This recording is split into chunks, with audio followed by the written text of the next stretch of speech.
Hey folks, going to pick up on the Word tutorial module 3 with the second section, which begins on page WD 144. So again, this is for the Word 2016 version of this class. WD page 144, it looks a little bit like this.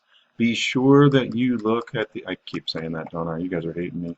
The green boxes. The green boxes give you a lot of information about the details of the things that we're going to cover here. So kind of like a hint.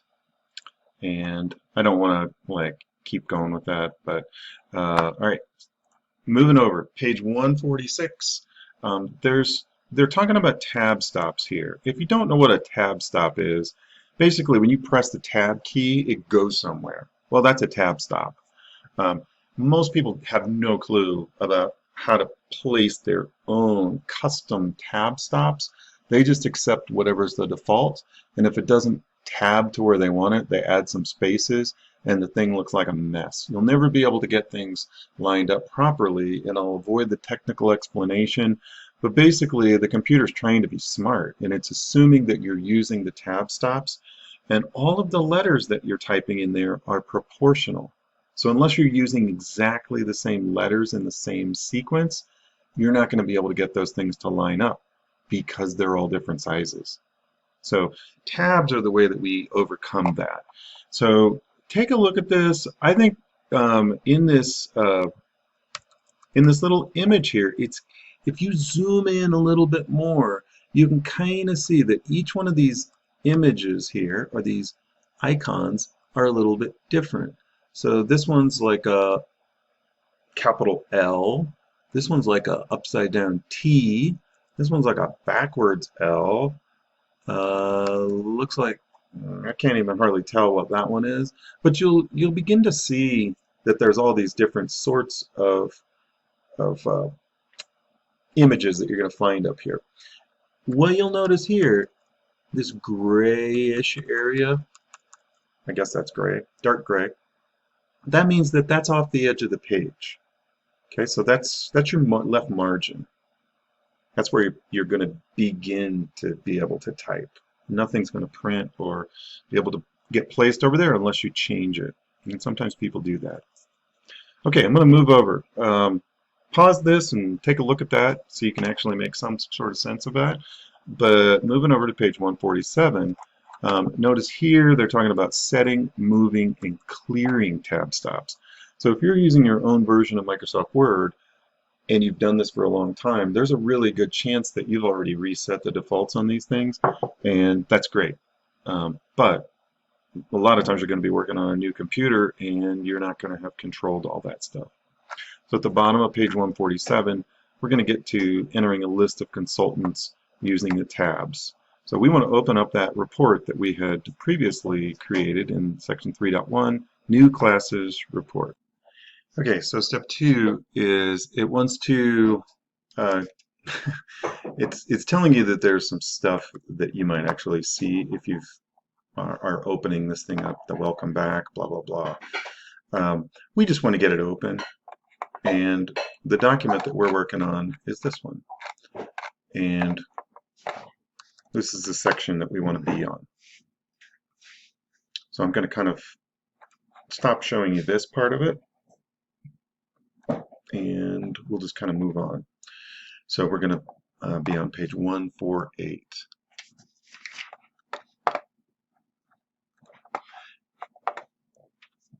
And we want to go, make sure you're at that Rivera Public Health Consulting. So it's right here. And you can see Susie Blake's name is down here. And we want to go to the right of Susie Blake and then press the tab key. And when we do that, you can kind of see that there's a little arrow that shows up that indicates a tab, and then we're going to be typing just to the right of that. We're going to type in the word senior consultant.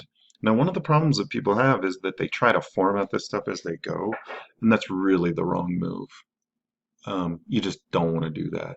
I mean, imagine if a construction worker started painting the house before they built it. It doesn't make any sense at all to do that. So you build it and then you decorate it. And that's basically what we're doing here. We're decorating. So check the image on page 148. We've finished step 8, and after step 8, whoops, press the enter key, and then type in the word Emmanuel Iglesias, press the tab key, and then you'll notice that these don't line up. This is a senior consultant as well. So you're going to make lists like this pretty frequently, and whoop, Sheffield Basinger, and press the tab key lastly, step 11, and type in project manager. Okay, so we've got 3 lines, and each line has a name and it has a title. And look at the bottom of page 148, check the image there, that's your waypoint. Make sure that you're on the right track. If not, pause the video, go back, try to fix it. If you're building in mistakes, just trying to keep up with however I'm talking, that's a really wrong move. I'm going quickly because some people want to go quicker, and the cool thing about this video is that you can pause it, and I think hopefully my words will help you to get where you need to go with periodic looking at the pictures. So on page 149, we're going to add a new tab stop to the horizontal ruler. So horizontal means left to right or right to left. This is the vertical ruler here. We don't use this very often. This is the one you primarily are going to be using. So make sure you're on the Home tab at the top. And on the horizontal ruler, click at the 2.5 inch mark. So we're going to click one time on the horizontal ruler there. And we're going to select the first 2 paragraphs in the list. Okay, I just made a mistake. Okay, so let's undo what I just did. And I don't want any tab stops up here. First thing we need to do is we need to highlight everything that's here. And then we're going to click once at the 2.5 inch tab stop. Notice that you get that little L, capital L looking thing that shows up there. And if I hover over top of it, you can see it says left tab. So the whole left, center, right, that could get in the way of things. I think this is probably the most common sort of tab stop that you're going to create. And if you notice down here in your list, once we do that, all those things line up. So you don't need to do this, but I just want to show you one more time. So it looks messy. We highlight it. We click one time at the 2.5 inch tab stop, and now you can see that there's a tab between Susie Blake and Senior Consultant, a tab at Emmanuel Iglesias, and a tab at Carolina Sheffield. But what it does is the tab just goes all the way to this mark. So if we needed to move it a little bit, we can move it, we can add things, but we're not going to do that for this particular thing. Now what we want to do is we need to shrink this little white space in between these lines. So if you remember back to our letter, we don't highlight the last line. We just highlight all the lines up until the last line. Come to the line paragraph spacing, remove the space after the paragraph, and it shifts those lines much, much closer together. And then once you click somewhere else, you can kind of see it looks kind of pretty. Page 151.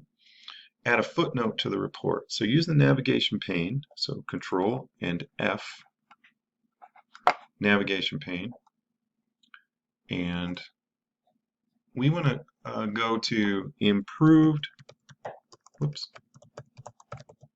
financial, and it takes you to the bottom of page 1 where that improved financial prospects is located. And then we want to click to the right of the period after the word prospects.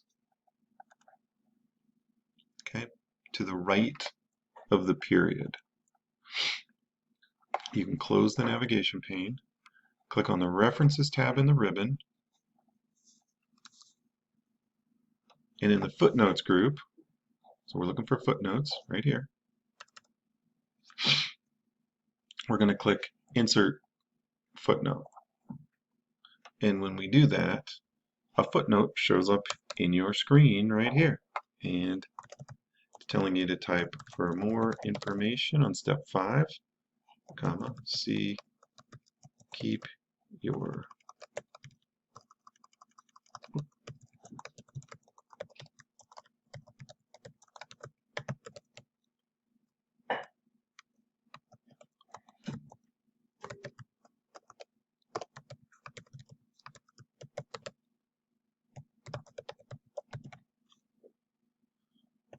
Okay, so that's a footnote there. And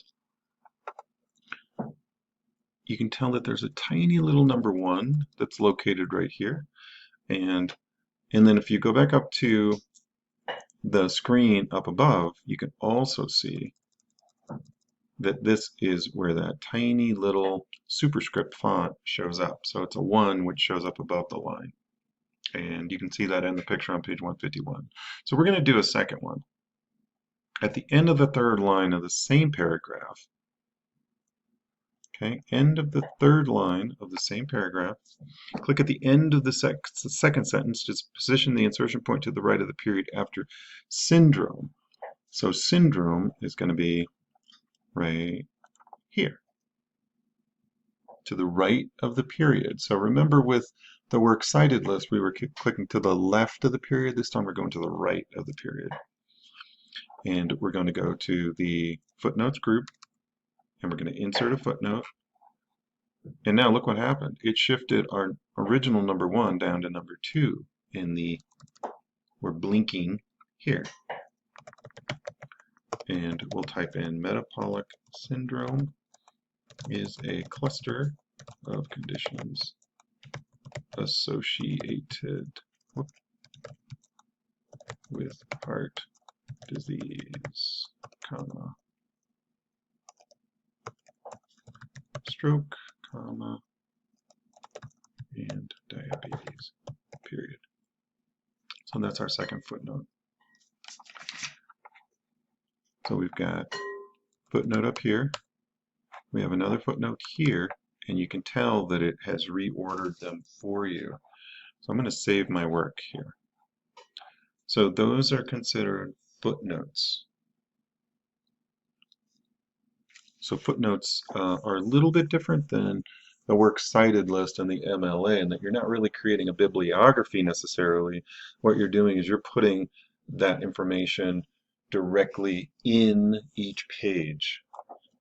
I tend to like this approach personally, but I think sometimes it can make a document that has a lot of sources a bit hard to read, because sometimes the sources take up more room on the page than the words for the document itself.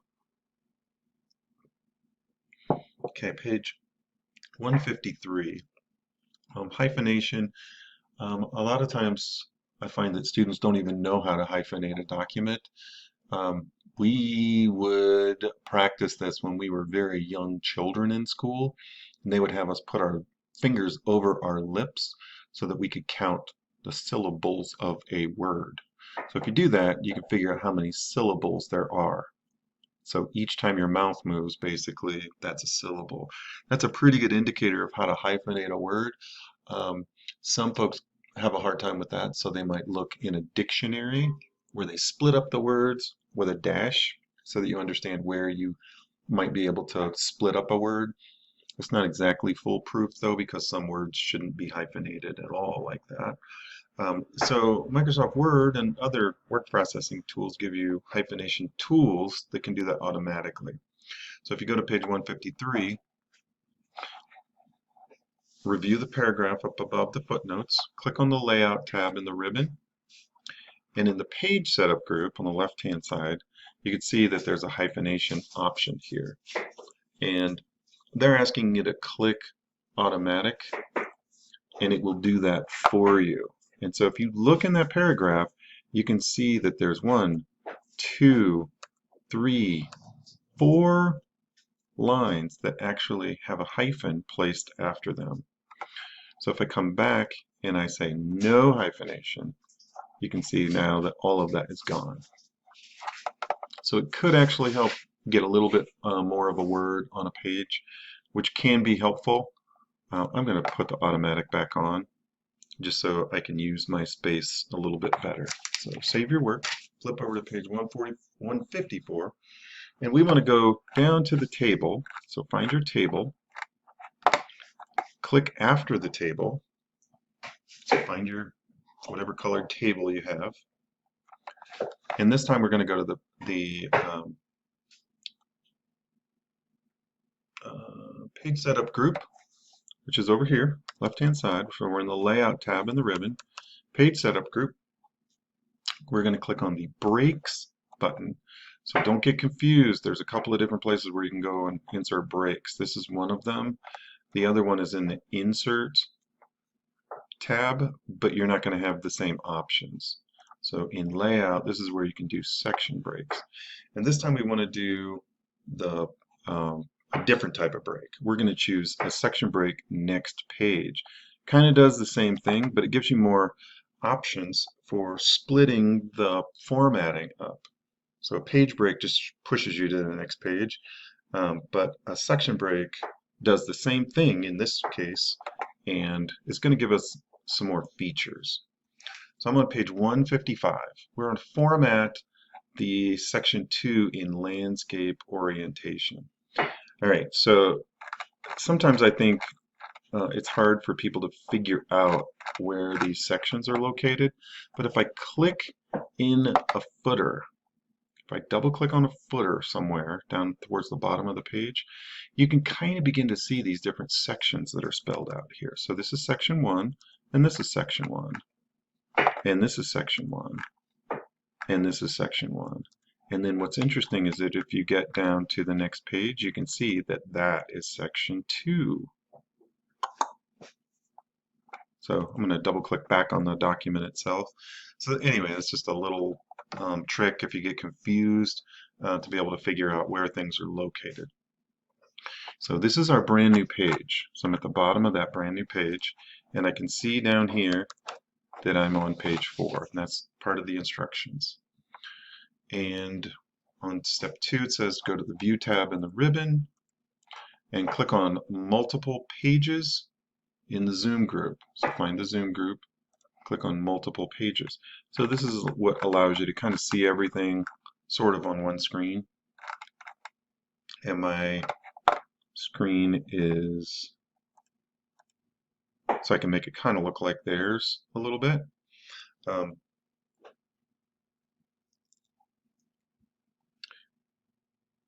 And I think I might have missed a step. Give me just a second. Okay, yeah, I missed step 5 on page 155. It's kind of an important one.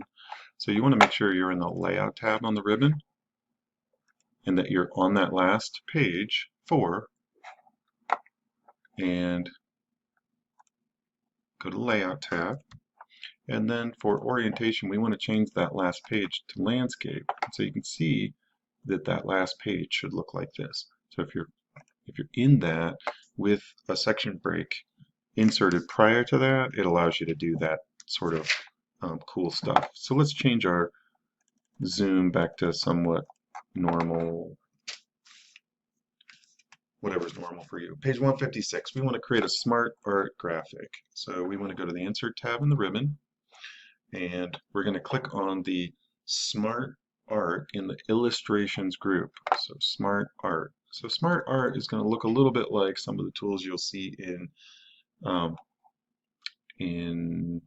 Microsoft PowerPoint.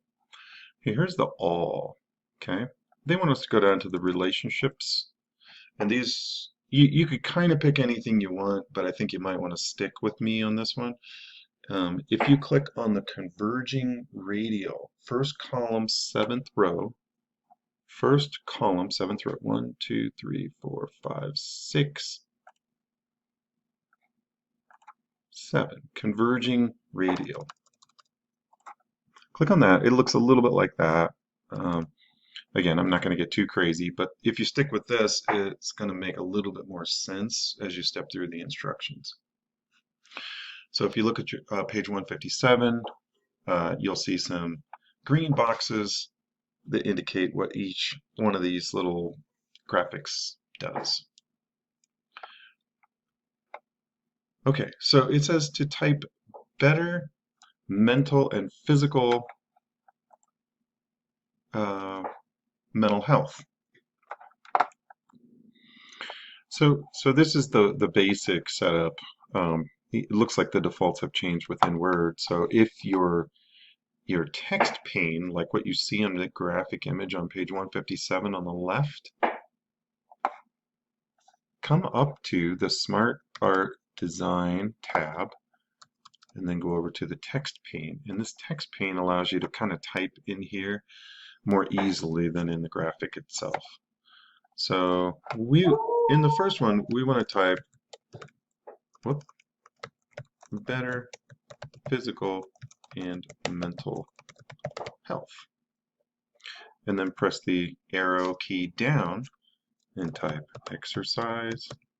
You can kind of see where it's automatically sizing these things. I'm moving over to page 158. I'm going to go down one and type good nutrition. So it automatically resizes everything, and move it down to the very last one. And this time we're going to delete this and just press the backspace key. And once you've done that, you can close out of this text pane. And this time we want to resize this. So you could choose the, try to figure out exactly what size to make it.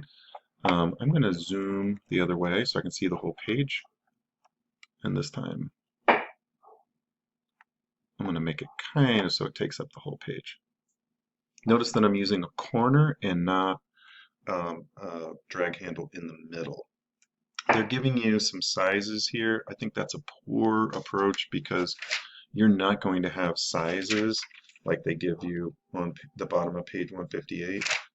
You're just going to have to figure out how big to make your graphic image. Okay, so I'm flipped over to page 160. And on page 160, we're going to create a footer for the entire document.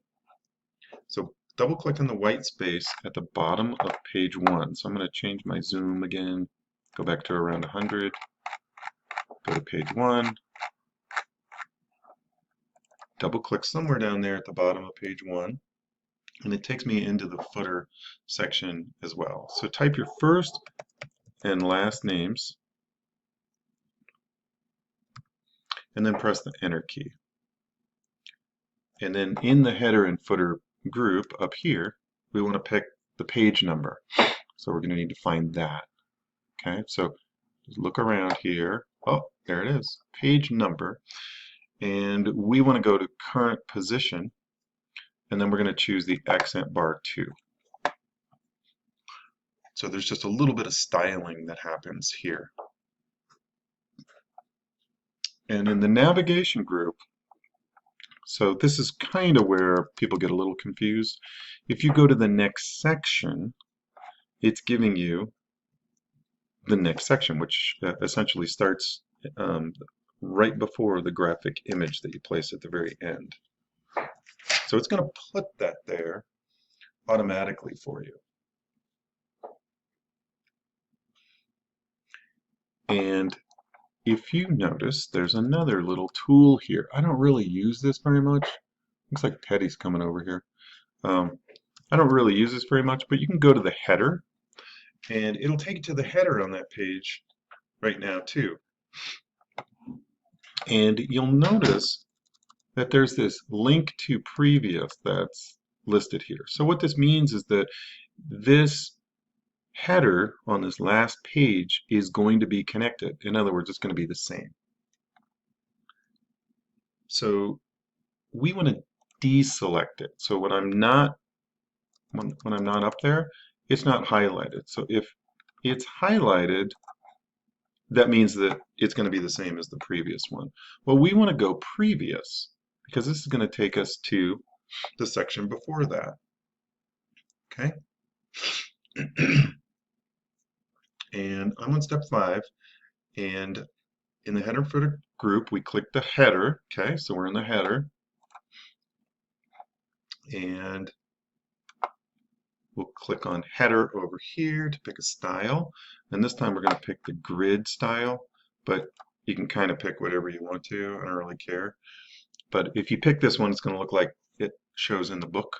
So if I click on the document title, and I'm going to type recommendation for classes at Vista Grande Neighborhood Center. Now I'm going to click on the date, and I'll just pick current date. I'll just do the little down arrow, pick the current date, and everything's pretty solid here. So we're going to close the header and footer because I think I've got everything I need. And if you notice, so I'm looking at my header on the first page here. Looks good. You can tell it's kind of styled kind of cool. The footer is styled kind of cool, right? Header is styled kind of cool. It's the same one. And then I got the footer on page 3, but I don't have a header on page 4, which is correct because we don't want it to take away from that graphic image that we have there. So this time we're going to go to View, Multiple Pages, so we can kind of see everything, and that gives you an even better look at this as well. All right. I'm at the bottom of page 164. We're going to verify that the document is still zoomed in so you can see all the pages. But we're going to press the Control key and the Home key to go all the way back up here, right? So we want to go all the way to the left of the word Summary. We're going to click on the Insert tab in the ribbon. And this time we're going to pick a cover page. It's up on the upper left on the Insert tab. And I don't really care what you pick. I'm just going to choose what they say, which is grid, but feel free to do whatever you want to do. On page 165, that's the image that I see there. So if you want to go back and pick on, you can see where it says neighbor-hood.